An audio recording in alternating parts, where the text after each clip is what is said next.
en esta mañana, amados hermanos. Que la gracia del Señor sea ministrando nuestras vidas. Damos gracias a Dios por esta mañana de bendición que nos regala. Y estamos listos para recibir la palabra del Señor en esta oportunidad. Los invito, hermanos, a abrir sus Biblias en la carta a los Gálatas. Gálatas capítulo 2. Gálatas capítulo 2. Meditamos en la palabra en los primeros versículos de este capítulo. Gálatas capítulo 2, del versículo 1 en adelante. Gálatas capítulo 2, del versículo 1 en adelante. Después, pasados 14 años, subí otra vez a Jerusalén con Bernabé, llevando también conmigo a Tito. Pero subí según una revelación, y para no correr o haber corrido en vano, expuse en privado a los que tenían cierta reputación el evangelio que predico entre los gentiles.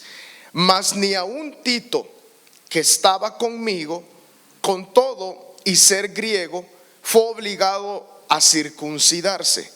Y esto a pesar de los falsos hermanos introducidos a escondidas, que entraban para espiar nuestra libertad que tenemos en Cristo Jesús, para reducirnos a esclavitud, a los cuales ni por un momento accedimos a someternos, para que la verdad del evangelio permaneciese con vosotros.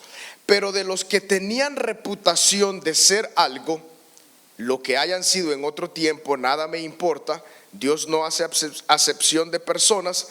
A mí, pues, los de reputación, nada nuevo me comunicaron. Antes, por el contrario, como vieron que me había sido encomendado el evangelio de la incircuncisión, como a Pedro el de la circuncisión, pues el que actuó en Pedro para el apostolado de la circuncisión, actuó también en mí para con los gentiles. Y reconociendo la gracia que me ha sido dada, Jacobo, Cefas y Juan, que eran considerados como columnas, nos dieron a mí y a Bernabé la diestra en señal de compañerismo, para que nosotros fuéramos a los gentiles y ellos a la circuncisión. Solamente nos pidieron que nos acordásemos de los pobres, lo cual también procuré con diligencia hacer. Vamos al Señor en oración. Buen Padre, gracias por esta mañana, Señor. Gracias por el privilegio de permitirnos sentarnos alrededor de tu mesa, que es tu palabra. Padre, gracias, Señor, por tu presencia en medio de tu pueblo.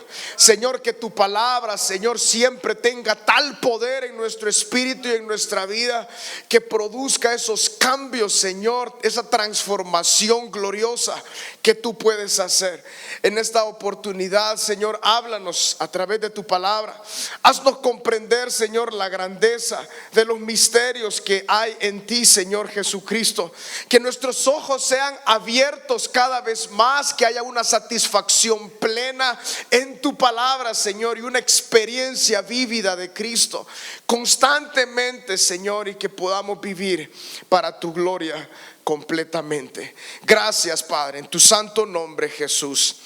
Amén y amén. Amados hermanos, seguimos en estos primeros capítulos de la carta a los Gálatas. Estamos precisamente en el capítulo 2. Hasta este punto el apóstol Pablo continúa con una misma idea. Y esta idea la vamos a dividir en tres grandes partes: en el mensaje, en la procedencia del mensaje y en el mensajero. El apóstol Pablo entonces está defendiendo en primer lugar el contenido del mensaje, a lo cual él le ha llamado y le llama el evangelio. El evangelio que yo predico entre los gentiles, le llama él. Este es el contenido. Luego, para asegurar o guardar el contenido, él de igual forma debe de guardar la procedencia de este mensaje. La procedencia es divina. Él dice: yo no recibí este evangelio de ningún hombre. Yo no fui a sentarme a los pies de ningún maestro, sino que yo recibí esto de Dios mismo, el evangelio divino. Y en tercer lugar, entonces, él también tiene que guardar o buscar defender al mensajero, al que está trayendo este mensaje. Entonces, en estos primeros versículos de esta hermosa carta, él está defendiendo de diversas maneras tanto el contenido como la procedencia del contenido del mensaje y también al mensajero mismo. Pero veamos unos breves comentarios antes de entrar a los versículos de esta oportunidad. ¿Por qué él desea guardar el contenido del mensaje, el evangelio? Para resumirles, amados hermanos, lo que hemos hablado en las semanas anteriores, en Galacia había llegado un grupo de hombres de Judea, es decir, de Jerusalén. Y estos hombres estaban diciéndole a los hermanos que habían venido a Cristo en la región de Galacia, que en su mayoría eran gentiles, es decir, no judíos. Se les estaba diciendo que aparte de la fe en Cristo, ellos también tenían que guardar la ley para permanecer en la salvación y también para alcanzar la salvación. Para los judíos no era fácil, para los que venían de Jerusalén, que el apóstol Pablo le conoce como judaizantes, para ellos no era fácil, luego de todo un bagaje de siglos de guardar la ley como algo necesario para ser salvos, y también por el celo que ellos tenían de que eran el pueblo de Dios y que los gentiles eran personas apartadas y que no podían alcanzar la salvación. Para ellos era difícil este cambio en el plan de Dios. No es que haya habido un otro plan y que en el momento que apareció Cristo Dios haya cambiado el plan. Era el mismo plan. Pero los judíos no habían entendido que la salvación iba a llegar a través de la promesa a Abraham a todas las familias de la tierra. Entonces para ellos no era fácil ver que los gentiles venían a Cristo y que simplemente por creer en Cristo ellos entonces eran salvos. Para los judíos, sobre todo los provenientes de Jerusalén, donde había iniciado este movimiento glorioso de la iglesia de Cristo, no era fácil.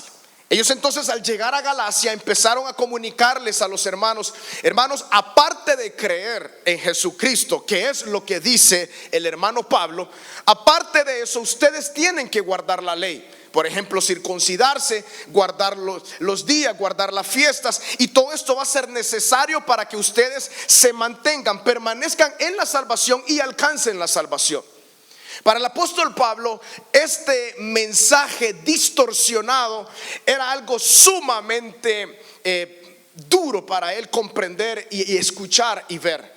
Por eso los primeros versículos, del versículo 6 al 10, él le dijo: estoy tan maravillado de cómo ustedes pudieron apartarse del mensaje que yo les traje, del mensaje del evangelio puro. Y él todavía se atreve a decir que estos judaizantes, estos que traían este mensaje, eran anatemas o eran malditos.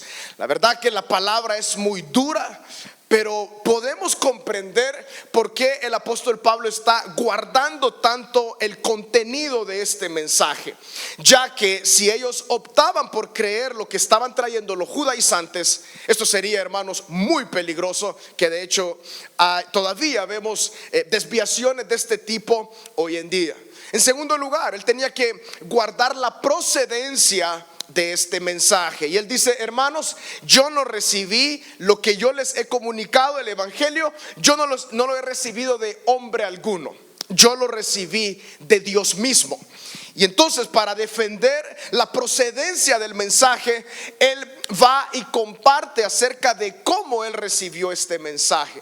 Y hablamos de que él dijo que cuando él vino a Cristo, luego de ese encuentro camino a Damasco, él no consultó para comprender el evangelio, no consultó con los apóstoles en Jerusalén. No porque el mensaje vaya en oposición a lo que en Jerusalén se predicaba y se decía, no, sino para que los hermanos en Galacia entendieran de que él no se había relacionado con los judaizantes que estaban llegando a Galacia. A pesar de que el apóstol Pablo mismo era judío, él lo dice en Filipenses con muchísima claridad. Yo soy judío de judíos, soy de un linaje de Benjamín, soy fariseo de fariseos, más bien era. Pero el Señor lo salvó y lo sacó del judaísmo para ahora venir a la revelación y a la verdad de nuestro Señor Jesucristo. La importancia de guardar la procedencia del evangelio era para que los hermanos en Galacia y en última instancia todos nosotros y todos los creyentes a partir de esa generación para todas las generaciones, para que nosotros podamos saber, amados hermanos, que el evangelio sobre el cual nosotros estamos parados, la buena noticia de la salvación en Cristo, es el plan de Dios y no es un plan humano. Las religiones en su mayoría, bueno, todas tienen el propósito de cómo el hombre y la mujer se acercan a Dios. El evangelio se trata de cómo Dios se acercó al hombre y lo salvó de su condición para darle un lugar de bendición y de bendición eterna. Entonces él estaba guardando el mensaje, la procedencia del mensaje, y lo que no podía dejar a un lado era el mensajero. Él también se está defendiendo a sí mismo, ya que los judaizantes decían de él que él quizás no era apóstol, de que él no era un mensajero de Dios, que no era alguien confiable. En la última oportunidad entonces vimos cómo el apóstol defendió su apostolado y él dijo: yo no tengo mayor diferencia con los demás apóstoles, Dios me llamó como un abortivo. Aunque él no vio físicamente, según el relato bíblico, a Cristo, o no vemos un encuentro entre ellos dos en la vida ministerial de nuestro Señor Jesucristo, pero lo que el apóstol Pablo entonces defiende y considera y dice es de que él estuvo con Cristo de una forma muy especial, con una revelación única. Y él dice: yo me aparté a un lugar llamado Arabia, que era un lugar desértico donde él pasó aproximadamente 3 años. Luego regresa a Damasco y luego va a otros lugares y desarrolló su ministerio. Habiendo dicho esto, hermanos, el versículo 1 del capítulo 2 dice lo siguiente: después, pasados 14 años, subí otra vez a Jerusalén con Bernabé, llevando también conmigo a Tito. Pero subí según una revelación, y para no correr o haber corrido en vano, expuse en privado a los que tenían cierta reputación el evangelio que predico entre los gentiles. La defensa del apóstol Pablo continúa en el capítulo 2, en los primeros versículos. Ahora él va a relatar a los hermanos en Galacia otro episodio importante que sucedió en los primeros años del ministerio del apóstol Pablo. Ahí dice: después, pasados 14 años. Después de 14 años, ¿de qué? Nos quedamos entonces de que el apóstol Pablo vino a Cristo, camino a Damasco, se quedó en Damasco algunos días, y luego la palabra, según el testimonio de él mismo, dice que él se apartó a Arabia. Y luego de Arabia regresó a Damasco, y él estuvo en Damasco y en otras regiones vecinas. Entonces podemos con facilidad concluir de que estos 14 años es después que él regresó a Damasco, es decir, después de 3 años iniciales de su conversión. Estamos hablando ya de 17 años aproximadamente después de su conversión que él sube a Jerusalén. Él hace hincapié en cuántas veces él ha subido a Jerusalén, porque de Jerusalén venían los judaizantes, para que los hermanos en Galacia supieran cuánto contacto el apóstol Pablo había tenido con Jerusalén como fuente de su mensaje. Pero recordemos de que él está defendiendo y diciendo que su mensaje no le recibió de hombres, ni mucho menos de los judaizantes que estaban entrando en Galacia, sino que él lo había recibido de parte de Dios mismo. Entonces, después de 14 años, luego de los 3 años iniciales que ha estado en la región de Damasco y en Arabia, él sube. Este relato, hermanos, del capítulo 2 de Galacia es un relato paralelo con lo que se conoce en Hechos capítulo 15 como el Concilio de Jerusalén.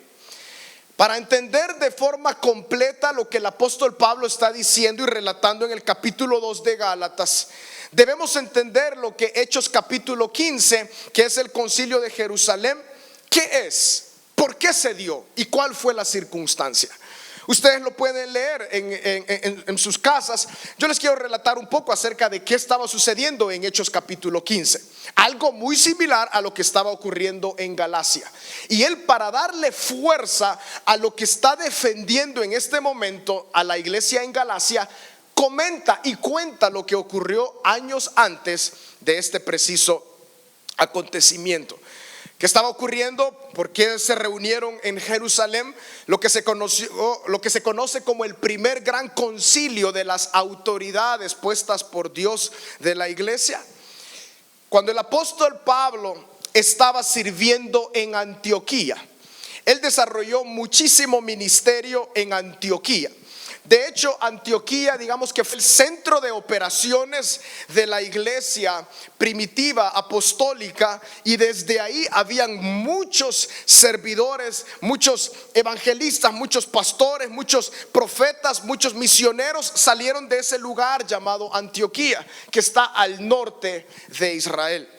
El apóstol Pablo ministró, dice la palabra, por muchos años y por mucho tiempo en Antioquía. Ahí es donde él tuvo los primeros momentos y encuentros con este hombre llamado Bernabé. De hecho, Bernabé, que ese nombre significa hijo de consolación, fue alguien de mucha bendición para Pablo, ya que a pesar de que los hermanos, por temor a Pablo, por haber sido perseguidor de la iglesia, no se querían juntar con él, Bernabé, digamos que medió entre los hermanos, entre la iglesia y el apóstol Pablo, para que él pudiera conectarse y empezar a ministrar la palabra en medio de la iglesia, y que la iglesia supiera de que él ya no perseguía a la iglesia, sino que ahora era él mismo parte del cuerpo de Cristo.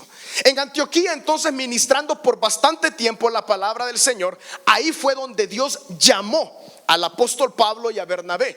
El famoso relato de Hechos capítulo 13, de cómo Dios llama entonces a Pablo. Dice la palabra, ellos ayunando y orando y ministrando a Dios, el Espíritu Santo habló en medio de eso y dijo: apartadme a Pablo y a Bernabé para la obra a la cual yo lo he llamado. Fue así como ellos salieron para lo que nosotros conocemos como el campo misionero, y ellos empezaron a predicar la palabra en distintos lugares.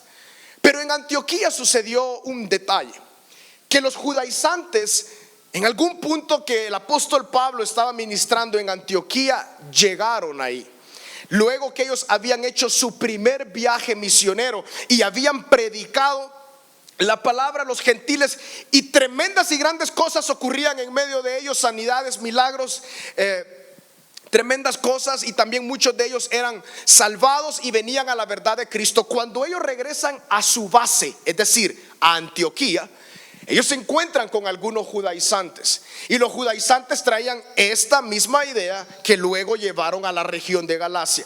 La idea de que aparte de la fe en Cristo, ellos tenían también que guardar la ley, tenían que circuncidarse y hacer todo un cúmulo de reglas para poder ellos perseverar y permanecer en el camino y en la salvación de nuestro Dios. Esto le molestó mucho a Pablo, así como luego le iba a molestar mucho también lo que sucedió en Galacia.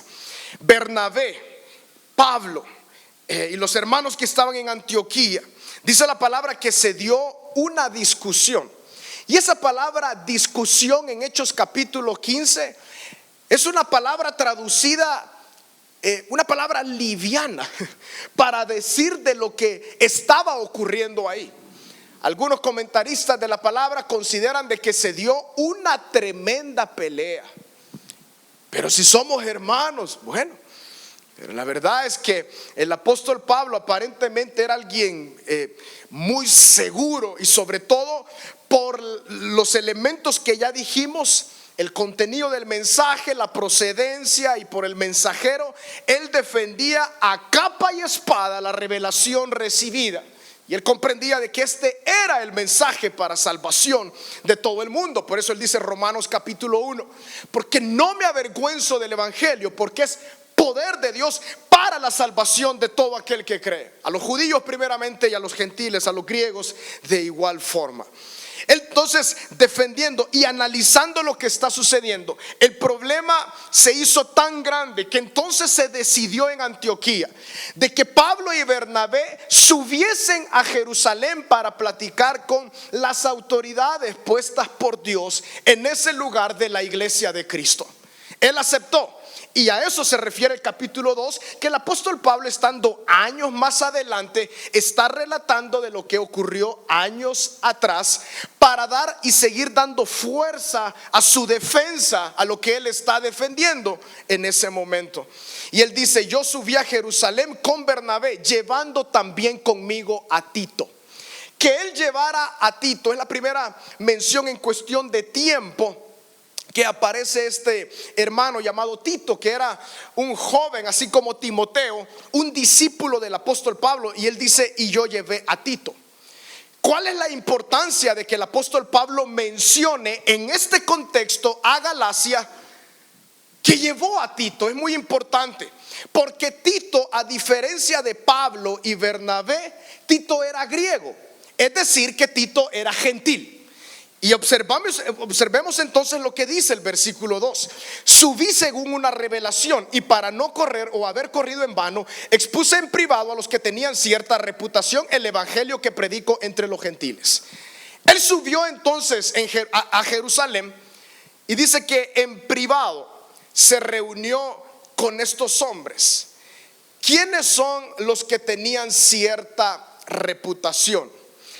Aunque no menciona los nombres precisamente, pero lo más probable al concluir era que eran las autoridades en Jerusalén de la iglesia de Cristo, que el versículo más adelante va a mencionar a 3: Jacobo, Cefas y Juan. Jacobo, hermanos, como también lo mencionamos en la última oportunidad, es el hermano en carne de nuestro Señor Jesucristo, que a pesar que en la vida ministerial de Cristo no se ve una fe de las familias, de los hermanos sobre todo en Cristo, cuando Cristo padece y asciende al cielo, luego vemos a algunos hermanos de Cristo que creyeron en él, a tal grado que Jacobo, conocido como Santiago, vino a la fe del Señor Jesús y se convirtió en una autoridad en Jerusalén. Cefas es Pedro, y Juan es Juan también, el discípulo que estaba muy cerca del Señor Jesucristo. Versículo 3: mas ni aun Tito, que estaba conmigo, con todo y ser griego, fue obligado a circuncidarse. Aquí hay una realidad muy importante que debemos analizar. El apóstol Pablo le está diciendo a los hermanos en Galacia: por una circunstancia, por una revelación, por un detalle que estaba ocurriendo en la iglesia en Antioquía, tuve yo que subir a Jerusalén. ¿Por qué Jerusalén? Porque de ahí procedían los judaizantes que estaban llegando a Galacia. Cuando yo subí ahí, me llevé a Bernabé, pero no hay ningún problema con Bernabé, porque Bernabé también era judío. Pero yo me llevé a Tito. Y a pesar de que yo estuve en medio de las autoridades en Jerusalén, no se le pidió a Tito que se circuncidara, es decir, que guardara la ley. Defendiendo más y más el apóstol Pablo a los hermanos en Galacia de que no era necesario guardar la ley para perseverar, para permanecer en la fe en Cristo, y también para ser salvo y obtener la salvación. Él les está diciendo con claridad: Tito, siendo griego, siendo gentil, así como todos ustedes acá en Galacia, él no fue obligado a circuncidarse cuando subimos por esta situación. Versículo 4: y esto a pesar de los falsos hermanos introducidos a escondidas, que entraban para espiar nuestra libertad que tenemos en Cristo Jesús, para reducirnos a esclavitud. Aquí debemos, hermanos, entender algo, y esto es muy relevante aún para nosotros en este tiempo. El apóstol Pablo, el Espíritu Santo, está ubicando el guardar la ley como una esclavitud. El apóstol Pablo dice: nosotros nos mantuvimos firmes. Estaba Bernabé, Tito también, mi compañero gentil, no le pidieron que se circuncidara, y a pesar de que entraban, hermanos, para ver, para escuchar lo que estaba sucediendo, de lo que predicamos a los gentiles, el evangelio que he recibido, que es el evangelio de Cristo, ninguno de ellos le pidió a Tito que se circuncidara y que guardara la ley, para no reducirnos a esclavitud. Yo sé, hermanos, que aquí quizás el tiempo no nos alcanza para hablar todo lo necesario concerniente a la ley y a la esclavitud luego que ha venido Cristo, a lo que el apóstol Pablo está diciendo. Pero lo que sí él considera, y debemos dejar muy claro en esta mañana, es que para el apóstol Pablo, para la obra del Espíritu Santo naciente y pujante en ese tiempo, el guardar la ley era volver a la esclavitud. Amados hermanos, aquí nosotros podemos también decir muchísimas cosas, porque hoy en día, luego de que nosotros venimos a Cristo, a veces hay personas que desean añadir otras cosas, otro cúmulo de normas y de reglas para que nosotros perseveremos y alcancemos la salvación. Más adelante vamos a ir viendo y entendiendo el mapa completo de esta preciosa carta y lo que el apóstol Pablo enseñaba ya de primera mano, y vamos a ir teniendo un panorama pleno acerca de la salvación por gracia en la obra de Cristo, en contraparte hacia guardar la ley. Pero aquí que ya estamos viendo una introducción a esto, amados hermanos, la salvación a través de Cristo por su evangelio es únicamente por la fe en lo que Él hizo en la cruz del Calvario. No es por obras para que nadie se gloríe. Para nosotros es difícil creer eso. Para nuestra mente, que desde pequeños nuestra naturaleza caída nos motiva y nos impulsa a que algo tenemos que hacer. Por ejemplo, para andar por la vida siempre se nos dice: hay que rebuscarse, tú tienes que hacer algo. Y sobre todo ahora que hay confusiones también en lo que se escucha en distintas congregaciones acerca de que tú puedes, saca ese gigante que hay en ti. Y todas estas cosas, hermanos, que son irrelevantes, porque no hay ningún gigante en nosotros. Todo lo hacemos por la obra del Espíritu Santo. Entonces, que todo se trate de nosotros, eso era lo que los judíos habían entendido en la ley. Tenemos que guardar tantas cosas y tenemos que hacer tantas cosas nosotros. Por eso, aparecido Cristo, era tan difícil que ellos pudieran entender la sencillez del evangelio. Sencillez para nosotros que hemos creído, pero ni podemos contemplar el grado de dolor que pasó nuestro Señor Jesucristo. Hermanos, nuestra salvación costó precio tan alto que solamente por el Espíritu Santo y meditando en la palabra logramos nosotros comprender este precio tan alto. Por eso es que valoramos, porque nosotros ahora vivimos para Cristo, apartados para Cristo y consagrados para Cristo. No es porque podemos, sino es por la grandeza de la gratitud al comprender la salvación tan grande que es el evangelio en Cristo. Es una respuesta natural de lo que hemos sido salvos. Por eso, ¿por qué estamos acá? Es que debo de ir en la mañana a la iglesia. No, estamos acá porque amamos a Cristo.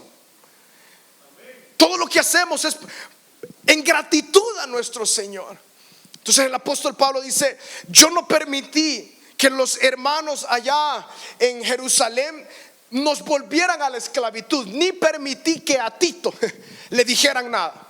No permití ni que le dijeran circuncidate para continuar. No vamos a volver a los rituales, no vamos a volver a la esclavitud de la ley. Es fuerte lo que está sucediendo en ese momento. Es importante entender eso para ver cómo a través de los siglos y las edades ha llegado la palabra hasta nuestro tiempo.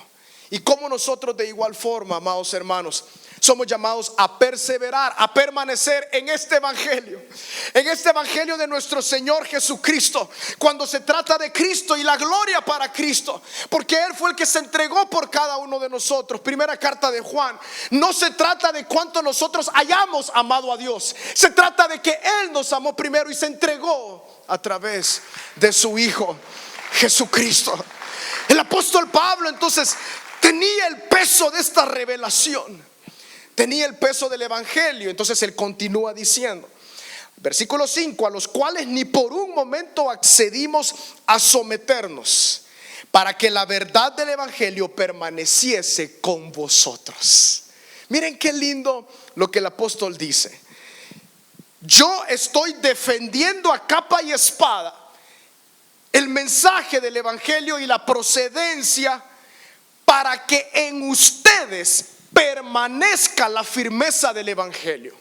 ¿A qué se refiere con eso? Si él hubiese sido debilitado en la defensa del evangelio, el evangelio por la fe únicamente en la obra de Cristo se hubiera debilitado. Entonces él dice, para que ustedes, o sea, los hermanos en Galacia y también nosotros, permanezcamos en este evangelio, yo me mantuve firme. Y es una realidad. Cuando nosotros empezamos a debilitarnos en algunas áreas de defensa, entonces fácilmente los hermanos de Galacia y todos los gentiles donde el apóstol predicaba hubieran dicho, los judaizantes cuando llegaron, no, miren, si Pablo aquí les dice una cosa, pero en Jerusalén él aceptó que a Tito lo circuncidaran, él aceptó que a través de la fe y también las obras de la ley.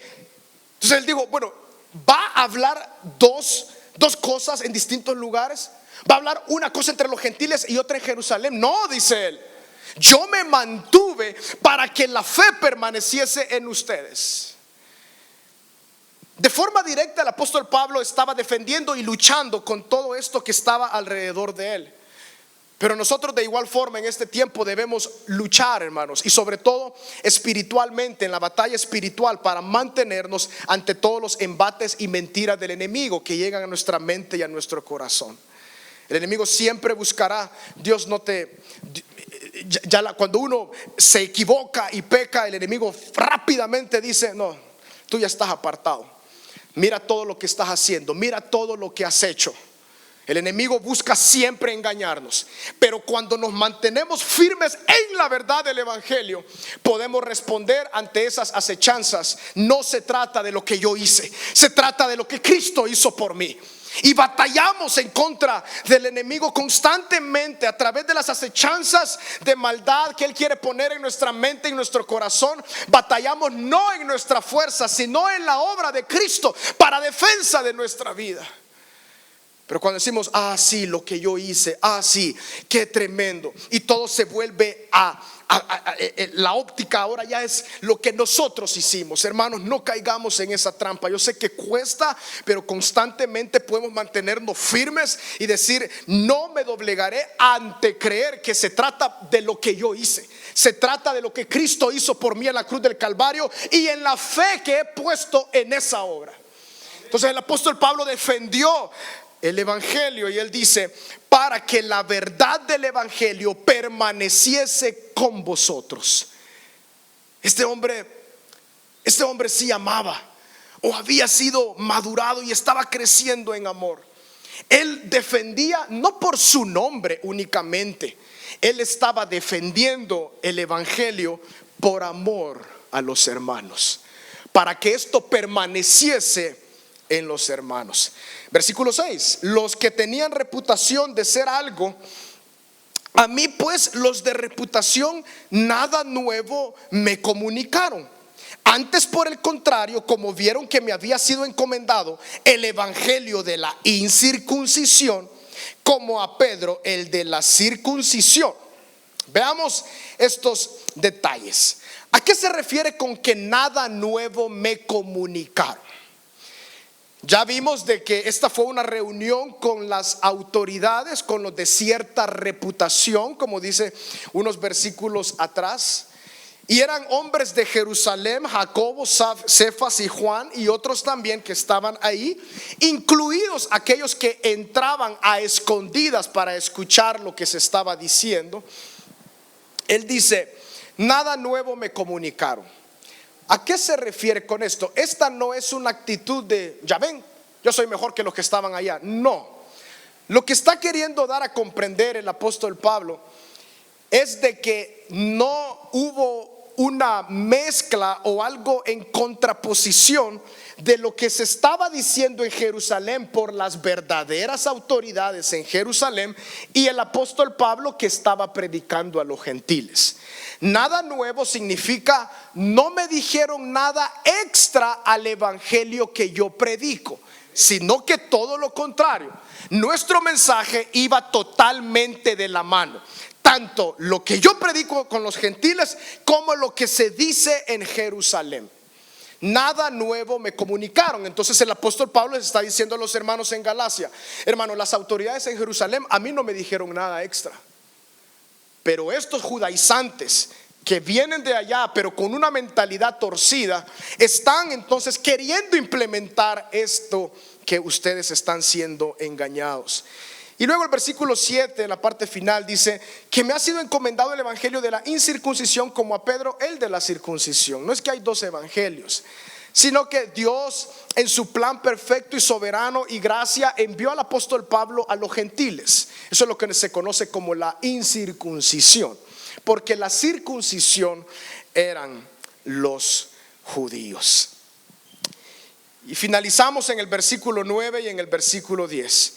Y reconociendo la gracia que me había sido dada, Jacobo, Cefas y Juan, que eran considerados como columnas, nos dieron a mí y a Bernabé la diestra de señal de compañerismo, para que nosotros fuésemos a los gentiles y ellos a la circuncisión. Nos pidieron que nos acordáramos de los pobres, lo cual también procuré con diligencia hacer. Concluye entonces este episodio de relato, de testimonio a los hermanos en Galacia con lo que ocurrió en esa oportunidad. Con tanta claridad el apóstol Pablo le dice a los hermanos en Galacia: yo subí una segunda oportunidad a Jerusalén. No se me enseñó nada nuevo acerca del evangelio, sino que todo lo contrario. Las autoridades en Jerusalén nos dimos la mano y también nos aseguramos, porque ellos vieron la gracia que se me había sido encomendada a mí para la predicación de la palabra a los gentiles, y nos pusimos de acuerdo. Es decir, estamos en paz con Jerusalén. No hay ninguna diferencia entre Jerusalén y ahora la predicación a los gentiles. Es decir, lo que Pablo está predicando no tiene ningún problema con lo que estaba sucediendo. Esto era un fuerte golpe a los judaizantes que estaban llegando a Galacia, ya que lo que ellos estaban diciendo entonces no tenía peso, al menos para contrarrestar el mensaje que el apóstol Pablo estaba trayendo al pueblo gentil.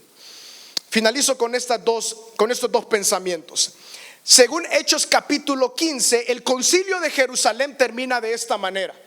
Luego de toda la conversación que hubo ahí en Jerusalén, dice la palabra de que las autoridades en Jerusalén decían: hermanos, seamos honestos, ni nosotros hemos podido llevar la carga de guardar la ley, mucho menos debemos imponérsela a los gentiles. A lo que Jacobo, Pedro, cuando se levantó y habló, y Juan dijeron: hagamos algo, no les pongamos ninguna carga a los gentiles, solamente que se aparten de fornicación, de lo sacrificado a los ídolos y también de comer sangre. Eso fue lo que se decidió en ese momento. Pablo recibió una carta firmada por las autoridades de Jerusalén, y con esa carta él de igual forma regresó a Antioquía diciendo la decisión que se había tomado, y de igual forma es este mismo concepto el que les está diciendo a los hermanos en Galacia: hermanos, Jerusalén y nosotros no tenemos ningún problema. Estos que están apareciendo, estos judaizantes, están errados. Y el último pensamiento Es lo que el apóstol Pablo dice: me pidieron que me acordara de los pobres, lo cual también procuré con diligencia hacer. Cuando dice ahí que se acordara de los pobres, no solamente se refiere a que le predique la palabra a los gentiles pobres, sino que también se refiere a que con diligencia él pudiera tener compasión de aquellos que no tienen mayor capacidad. ¿Por qué está eso ahí? ¿Qué tiene que ver la fuerza del evangelio, de la predicación, con acordarse de los pobres? Esto es un reto, hermanos, para todos nosotros también.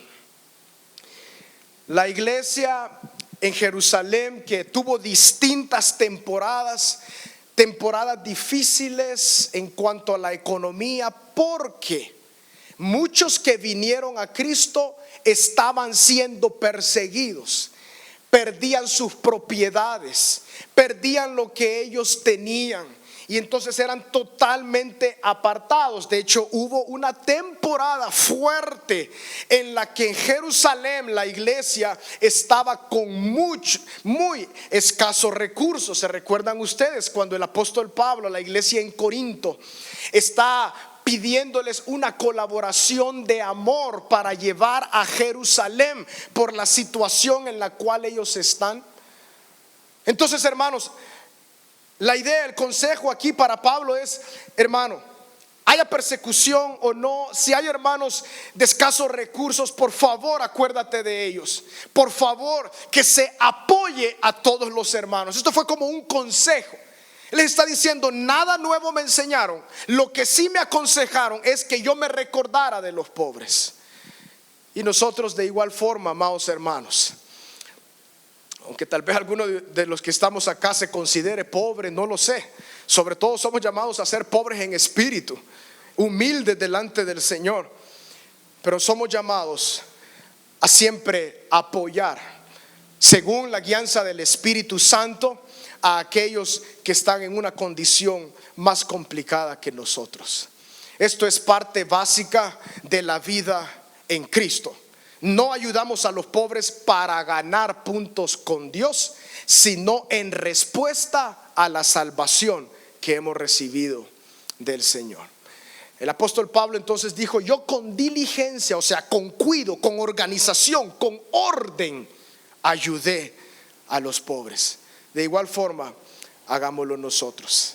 Así que, amados hermanos, este es el evangelio que ha permanecido a través de los años. No es por obras para que nadie se gloríe, es únicamente por la obra de nuestro Señor Jesucristo en la cruz del Calvario.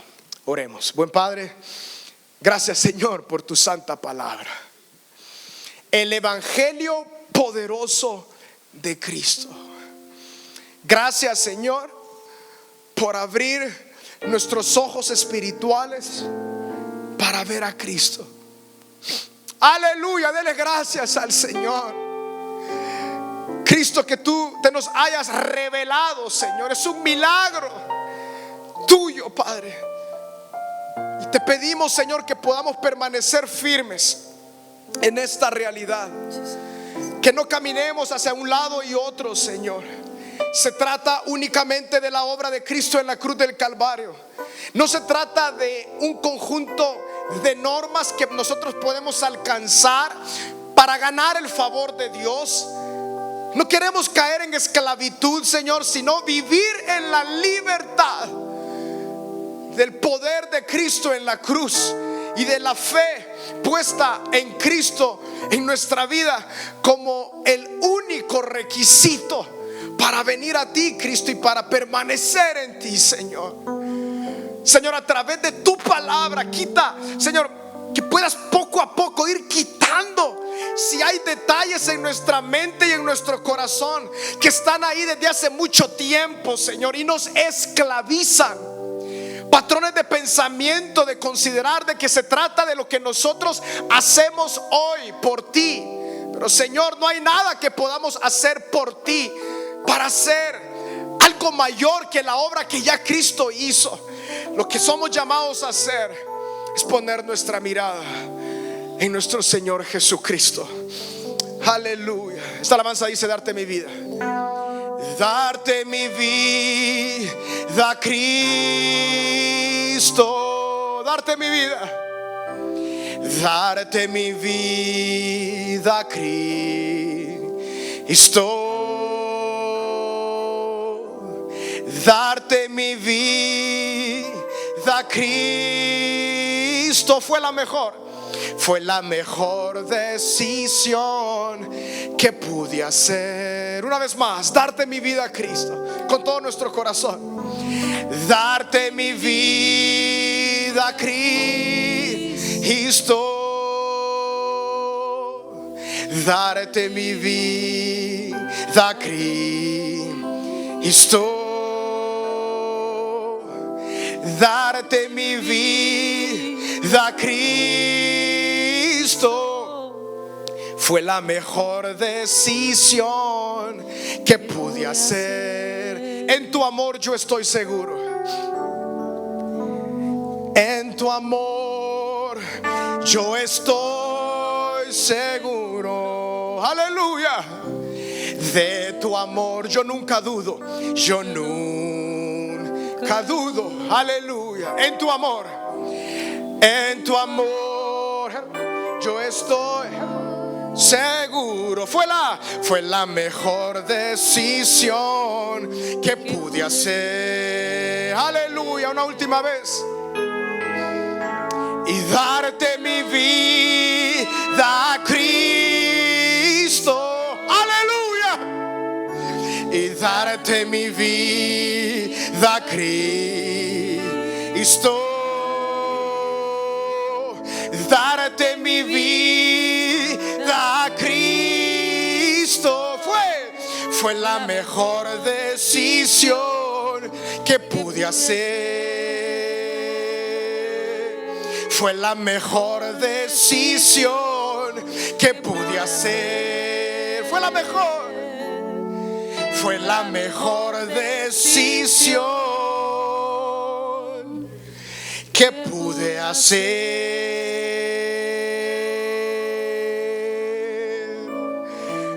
A ti la gloria, Cristo, al único que se entregó por cada uno de nosotros. Gracias, Señor, por llamarnos, Señor, por atraernos, Padre, a través de la predicación de tu palabra, a tu evangelio, a la buena noticia de Cristo, y que ahora nuestros ojos han sido abiertos para verte, Cristo. Gracias, Señor. Gracias, Padre, que el poder del evangelio sature nuestra vida. El poder de esta realidad, de esta buena noticia, Señor, satisfaga plenamente nuestra existencia y que vivamos únicamente para tu gloria, Señor. Gracias en tu nombre santo, Jesús.